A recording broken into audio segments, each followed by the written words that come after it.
evening, everyone. Thanks for joining us. I'm Liz Quirantes. And I'm Jim Grimes. Well, tonight, nationwide elections launching a political firestorm. Democrats scored sweeping victories in key races, including governorships in Virginia and in New Jersey. But perhaps one of the most closely watched races, New York City, electing self-described Democratic Socialist Zohran Mamdani as the city's first Muslim mayor.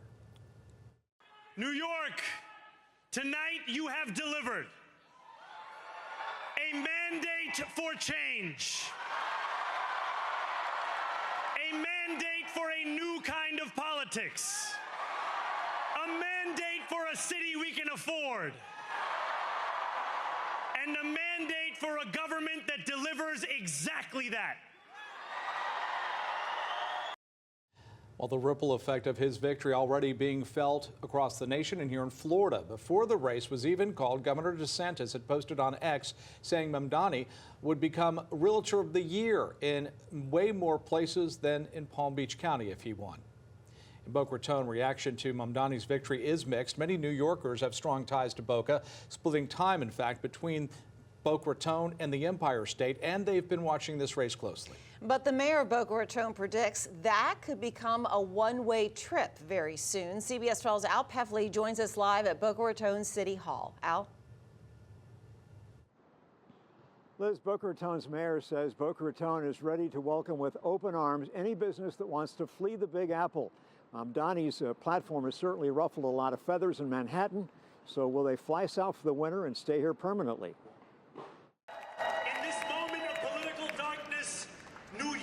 Will be the light.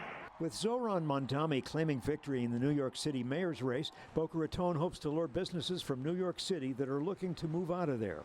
I think there are a lot of dissatisfied people who are going to be wanting to leave New York. Boca Raton Mayor Scott Singer says Mamdani's win could be a big opportunity to get businesses that provide high-paying jobs to pack up and move from New York City to the sunshine and palm trees of Boca Raton. There's an opportunity for low-tax, pro-business jurisdictions like Boca Raton to attract jobs. So you'd be pleased if more and more people from New York are moving to Boca Raton? Well, let me be clear. We're focused specifically on business growth. We can't accommodate all of the people who want to leave New York and move to Florida in Boca Raton. Boca Raton's effort to lure business owners from New York began months ago when Boca Raton paid for a billboard in New York City asking business owners to come here and join us.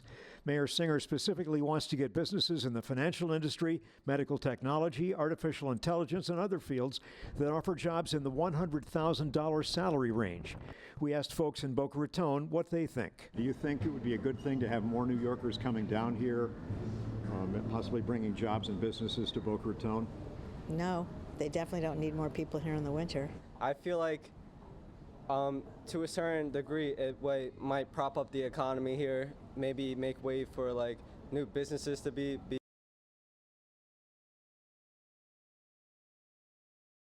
It's a nice place here.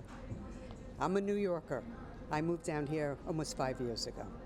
I love it. And I asked the mayor why he thinks businesses would want to come from New York to Boca Raton, and he says Boca Raton has operating costs that are 30% lower than New York, no state or local income tax, and the lowest property tax rate of any full-service city. Live in Boca Raton, Al Pefley, CBS 12 News. I'm not particularly surprised, although I'm disappointed to see socialist ideas take root in what was the capital of American capital. But there's an opportunity for Boca Raton to attract high-paying jobs and great corporate headquarters, and we're going to continue to reach out to businesses to add to our business ecosystem. So you'd be pleased if more and more people from New York are moving to Boca Raton? Well, let me be clear. We're focused specifically on business growth. We can't accommodate all of the people who want to leave New York and move to Florida in Boca Raton, but we can attract businesses as part of our targeted outreach to fill our Class A office and add to the vibrant economy we have. Why do you think businesses would leave New York to come here? Boca Raton has operating costs that are 30% lower than New York, no state or local income tax, and the lowest property tax rate of any full-service city. In addition, we've got great talent from the companies that have already found a home in Boca Raton, including 40 publicly traded corporate headquarters, and 3 great universities, including our Tier 1 research university, FAU. What kinds of jobs do you think this will result in coming to Boca?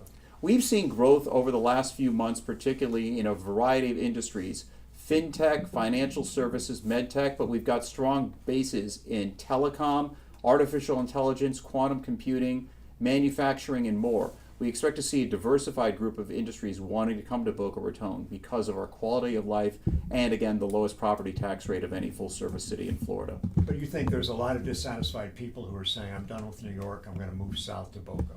I think there are a lot of dissatisfied people who are going to be wanting to leave New York, especially when higher taxes come in, a potential rise in crime with promises of reduction in traditional police services, and other issues. And if you get enough people leaving, that causes flight from a community. Boca Raton will hopefully see some businesses come here to add to our ecosystem.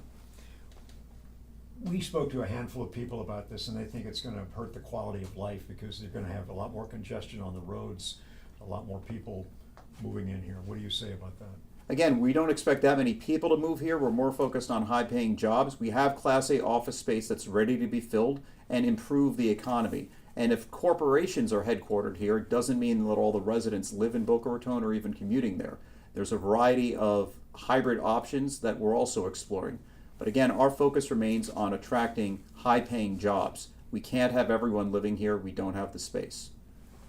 Tell me about this billboard campaign you had in New York early in the summer.